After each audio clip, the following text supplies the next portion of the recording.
વિદ્યાર્થી મિત્રો મજામાં આસો આપનું સ્વાગત છે અમારી YouTube ચેનલ દરવાડી શર્મા. વિદ્યાર્થી મિત્રો આજે આપણે ધોરણ 10 માં જે સંભાવના સ્વાધ્યાય આવે છે એના વિશે શીખવાનું છે. તો વિદ્યાર્થી મિત્રો સમજી લો કે સંભાવનાને પ્રોબેબિલિટી કહેવાય છે. શું કહેવાય છે? પ્રોબેબિલિટી. અને ઘટના છે કોઈ પણ ઘટના તો એને તમે A B C D E F ગમે તે કહી શકો. તો દાખલા તરીકે ઘટના E કોઈ પણ ઘટના હોય ને આપણે A B C D E કહી શકીએ. તો દાખલા તરીકે કોઈ પણ ઘટના E બને એની સંભાવના એવું લખવું હોય મારે તો અહીંયા આવી રીતે લખાય PE. હવે વિદ્યાર્થી મિત્રો સંભાવના માટેનું સૂત્ર શું છે? તો કે કોઈ પણ ઘટના હોય તો એને તમારે કુલ પરિણામો વિચારવાના અને એમાંથી જે શક્ય પરિણામો છે એના વિશે વિચારવાનું. બરાબર? તો સંભાવનાનું સૂત્ર શું બનશે? તો કે એ કુલ પરિણામો ક્યાં આવશે? છેદમાં. અને શક્ય પરિણામો એ ઘટનાના શક્ય પરિણામો ક્યાં આવશે? અંશમાં આવશે. ઘણા કે સમજે ના પડે. દાખલા તરીકે એક સિક્કાને આપણે ઉછાળીએ, સિક્કાને તો એક સિક્કાને ઉછાળીએ તો બે પરિણામ મળવાની શક્યતા છે. કઈ એક છે H જેને આપણે છાપ કહીશું અને એક છે T એને આપણે શું કહીશું? કાંટો. સિક્કો ઉછાળીએ તો બે જ પરિણામ શક્ય છે, કાં તો છાપ પડશે કાં તો કાંટો પડશે. તો જે કુલ પરિણામો છે બરાબર એ ક્યાં લખવાના આવશે વિદ્યાર્થી મિત્રો? છેદમાં. હવે તમને પ્રશ્ન પૂછે કે છાપ પડે એની સંભાવના, તો વિદ્યાર્થી મિત્રો છાપ પડવાની સંભાવના કેટલી છે? 1 પેન ઉપર મૂકો. અથવા તમને કે કાંટો પડે એની સંભાવના, તો એમાં પણ વિદ્યાર્થી મિત્રો જોજો કુલ પરિણામ કેટલા લખવાના આપણે? 2. કાંટો પડેની સંભાવના કેટલી છે? તો એ પણ કેટલી છે? 1 છે. બરાબર? તો સિક્કાને એકવાર ઉછાળો તો કુલ પરિણામ 2 મળે. કયા? એક છાપ અને એક કાંટો. બરાબર? દાખલા તરીકે એક સિક્કાને 2 વાર ઉછાળો અથવા 2 સિક્કાને એકવાર ઉછાળો તો કેટલા પરિણામ વિદ્યાર્થી મિત્રો મળશે? 4. કયા?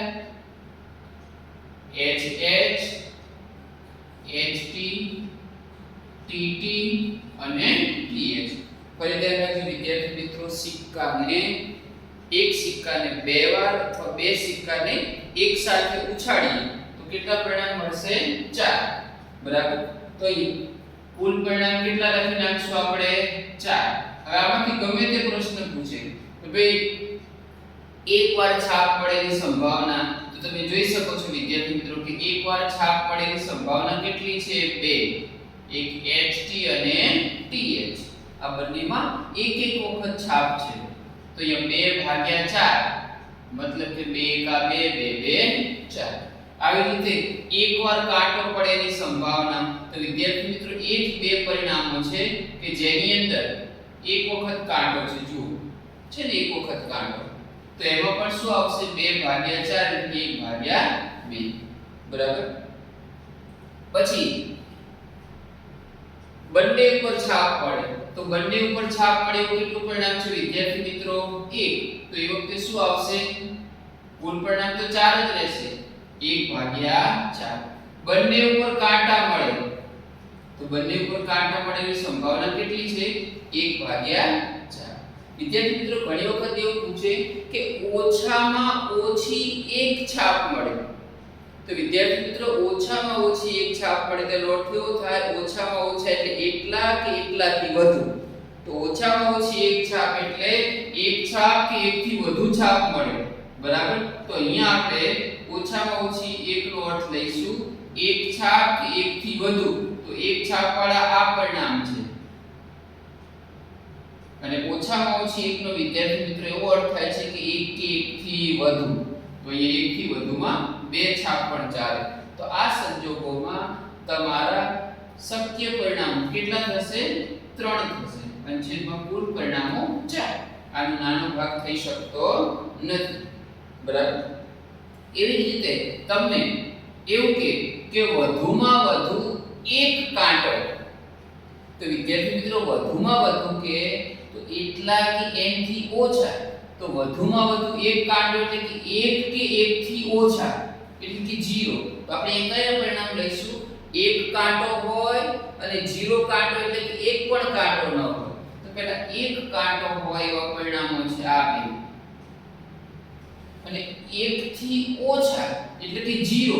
તો અહીંયા તમે જોઈ શકો છો વિદ્યાર્થી મિત્રો બંને છાપ છે એટલે કે કાંટો કેવો કહેવાય 0 તો એ પણ આવશે. કેમ? આપણને શું પૂછ્યું છે? વધુમાં વધુ એક કાંટો. તો વિદ્યાર્થી મિત્રો ધ્યાન રાખજો, વધુમાં વધુ એક કાંટો એનો અર્થ થાય છે 1 કે 1 થી ઓછા. એટલે કે એક કાંટા હોય એવા પરિણામ લેવાના અને 1 થી ઓછા એટલે કે એક પણ કાંટા ન હોય એવા લેવાના. તો કુલ કેટલા થશે? 3/4. એ રીતે વિદ્યાર્થી મિત્રો એક સિક્કાને 3 વાર ઉછાળવામાં આવે અથવા 3 સિક્કાને એક વાર ઉછાળવામાં આવે તો વિદ્યાર્થી મિત્રો કેટલા પરિણામ મળશે? 8 પરિણામ મળશે. કયા કયા જોજો બરાબર ધ્યાનથી. પહેલા 3 વખત છાપ લખી નાખવાની, પછી 2 વખત છાપ લખી 1 વખત કાંટો લખવાનો, પછી 1 વખત છાપ લખી 2 વખત કાંટા લખવાના, પછી છાપ જે છે એ કાંટાની આજુબાજુ લખવાની. 3 વાર, 2 વાર, 1 વાર અને આજુબાજુ આ છાપનું કરીને હવે આવું જ આપણે કાંટાનું કરશું. શું કરશું? 3 વાર કાંટા, 2 વાર કાંટા, એ વખતે 1 વખત છાપ, પછી 1 વાર કાંટા તો 2 વખત છાપ અને પછી કાંટાને ક્યાં રાખશું? છાપની આજુબાજુ. તો આવી રીતે જ્યારે એક સિક્કાને 3 વાર અથવા 3 સિક્કાને એક વાર ઉછાળવામાં આવે તો કુલ 8 પરિણામ મળે. તો વિદ્યાર્થી મિત્રો આની અંદર તો તમને ઘણા બધા પ્રશ્નો પૂછી શકે, તમારે શાંતિથી સમજીને જવાબ આપવાનો. દાખલા તરીકે તમને એમ કે ઓછામાં ઓછો એક કાંટો, તો આપણે હમણાં જ સમજ્યા કે ઓછામાં ઓછો એક એટલે એક કે એકથી વધુ કાંટા હોય એ લેવાના.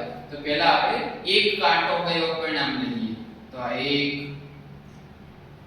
2 અને 3.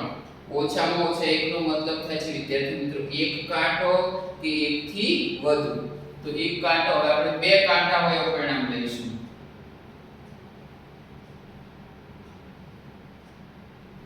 અને હવે 3 કાંટા હોય એવા. વિદ્યાર્થી મિત્રો ઓછામાં ઓછા એકનો મતલબ થાય છે એક કે એકથી વધુ. બરાબર? તો અહીંયા આપણે જોઈ શકીએ છીએ કે કુલ પરિણામ તો આપણા કેટલા છે? 8. એમાંથી શક્ય પરિણામ જે છે કેટલા છે? 7 છે. એટલે કે આની સંભાવના આવશે 7/8. એવી રીતે ઓછામાં ઓછા 2 છાપ કે શું કે વિદ્યાર્થી મિત્રો? ઓછામાં ઓછી 2 છાપ. તો ઓછામાં ઓછી 2 છાપનો મતલબ થાય છે 2 કે 2 થી વધુ. વિદ્યાર્થી મિત્રો ઓછામાં ઓછી 2 છાપ એનો મતલબ થાય છે 2 કે 2 થી વધુ. તો આપણે પહેલા 2 છાપ એવા પરિણામ લઈએ. આ કેવા પરિણામ છે? 2 છાપ. ઓછામાં ઓછી 2 નો મતલબ થાય છે 2 કે 2 થી વધુ.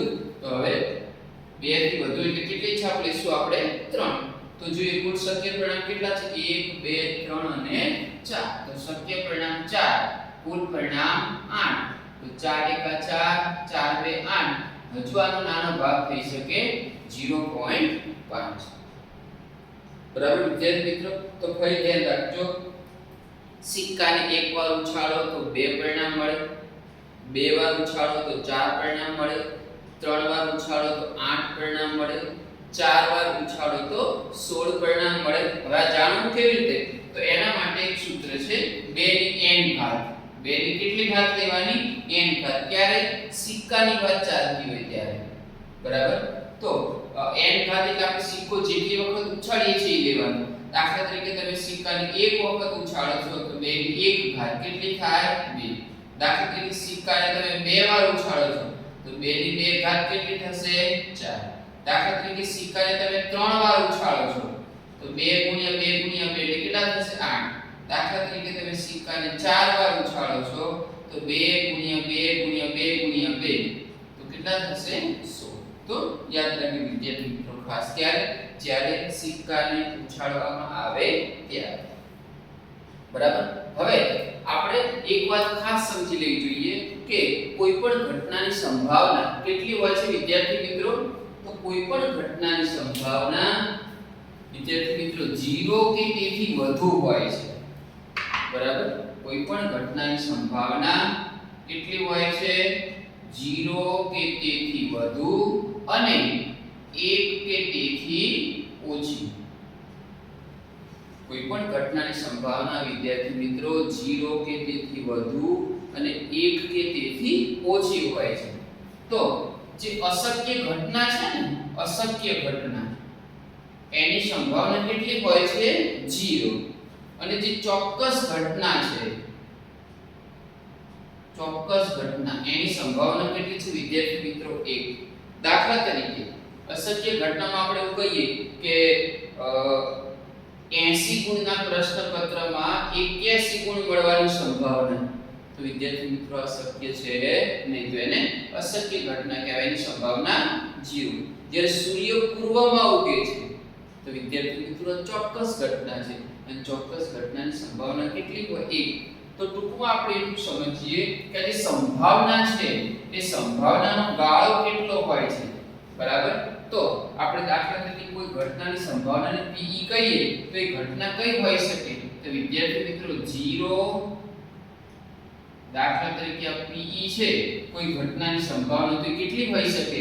તો 0 કે તેથી મોટી. આ ગ્રેટર ધેન ની નિશાની છે તો આપણી આ સંભાવના કેટલી હોય? 0 કે તેથી મોટી. આ ઇક્વલ ટુ એટલે 0 લેવાના અને એનાથી મોટી, અને અહીંયા 1 લખીએ આપણે તો આ સંભાવના નાની હોય છે. જો અહીંયા લેસ ધેન ની નિશાની છે, નાની છે કોના કરતા? 1 કરતા, અને ઇક્વલ ટુ એટલે 1. તો કહેવાનો અર્થ એટલો કે કોઈ પણ ઘટનાની સંભાવના 0 કે તેથી વધુ અને 1 કે તેથી ઓછી હોય છે. આ તમને પ્રશ્ન પૂછે કે શું કોઈ ઘટનાની સંભાવના -1.5 હોઈ શકે? તો વિદ્યાર્થી મિત્રો તમારે જવાબ આપવાનો છે ના, બરાબર? કેમ કે -1.5 એ 0 થી નાના થાય. તો વિદ્યાર્થી મિત્રો 0 થી નાની અથવા 1 થી મોટી સંભાવના હોઈ શકે. દાખલા તરીકે તમને પ્રશ્ન પૂછે કે શું 2/5 એ કોઈ ઘટનાની સંભાવના હોઈ શકે? તો તમારે કહેવાનું હા. કેમ? કે 2 ને 5 વડે ભાગશું તો જવાબ 0 પોઈન્ટ થી શરૂ થશે. યાદ રાખજો વિદ્યાર્થી મિત્રો, અંશ કરતા છેદ મોટો હોય, અંશ કરતા છેદ મોટો હોય તો એનો જવાબ જે છે 0 પોઈન્ટ થી શરૂ થશે, બરાબર? તો એ સંભાવના હોઈ શકે. પણ હું એમ કહું કે કોઈ ઘટનાની સંભાવના 5/3 હોઈ શકે? તો વિદ્યાર્થી મિત્રો તમારે આનો જવાબ આપવાનો છે ના. કેમ? કે અહીંયા અંશ કરતા છેદ નાનો છે, અંશ કરતા છેદ નાનો છે એટલે આનો ભાગાકાર કરશું તો જવાબ કેવો આવશે? 1 થી મોટો આવશે, બરાબર? તો ધ્યાન રાખજો વિદ્યાર્થી મિત્રો, આ જે છે આપણે આનો ભાગાકાર કરીએ, બરાબર? તો આનો જવાબ આવશે 1.67 ની આસપાસ, બરાબર? તો આ અંશ કરતા છેદ નાનો હોય તો એ ઘટના સંભાવના હોઈ શકે નહીં, પણ છેદ અંશ કરતા છેદ મોટો હોય તો એ ઘટનાની સંભાવના હોઈ શકે છે. ત્યાર પછી આપણને એવું પૂછે કે શું 15% એ કોઈ ઘટનાની સંભાવના હોઈ શકે? તો હોઈ શકે વિદ્યાર્થી મિત્રો. 15% આપણને કોણ છે? ટકા કાઢવા માટે છેદમાં કેટલા લખવાના? 100. તો 15 ને 100 વડે ભાગશું તો કેટલો જવાબ આવશે? 0.15. અને 0.15 વિદ્યાર્થી મિત્રો ક્યાં આવશે? 0 અને 1 ની વચ્ચે આવશે. તો બરાબર ધ્યાન રાખજો, કોઈ પણ ઘટનાની સંભાવના 0 કે તેથી વધુ અને 1 કે તેથી ઓછી હોય. ચોક્કસ અથવા અશક્ય ઘટનાની સંભાવના 0 અને ચોક્કસ અથવા શક્ય ઘટનાની સંભાવના 1. હવે કોઈ પણ પ્રયોગ આપ્યો હોય તો એ પ્રયોગની તમામ ઘટનાઓની સંભાવનાઓનો સરવાળો વિદ્યાર્થી મિત્રો કેટલો થાય છે? 1 થાય છે. યાદ રાખજો, પ્રયોગની તમામ પ્રાથમિક સંભાવનાઓની ઘટનાઓનો સરવાળો, ઘટનાઓની સંભાવનાનો સરવાળો કેટલો થશે? 1 થશે, બરાબર?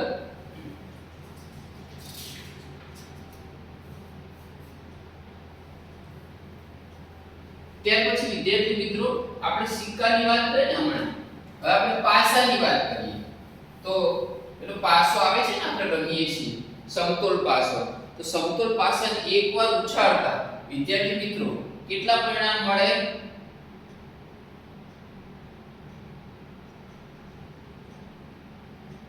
6 પરિણામ મળે. કેટલા મળે? 6 પરિણામ. 1 2 3 4 5 અને 6.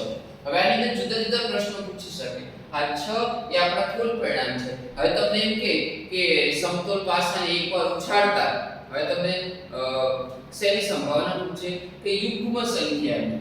તો વિદ્યાર્થી મિત્રો ધ્યાન રાખજો, યુગ્મ એટલે કેવી સંખ્યા કહેવાય? બેકી. હવે આપણને ખબર છે કે આ 6 માં બેકી સંખ્યાઓ કેટલી છે? કઈ કઈ છે? પહેલા તો 2 4 અને 6. તો બેકી સંખ્યાઓ કેટલી થઈ? 3 થઈ. તો આપણને ખબર છે કે કુલ પરિણામ કેટલા છે? 6.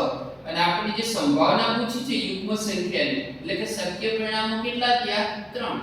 તો આની સંભાવના આવશે 3 * 1 3 3 2 6 જેનો નાનો ભાગ થશે 0.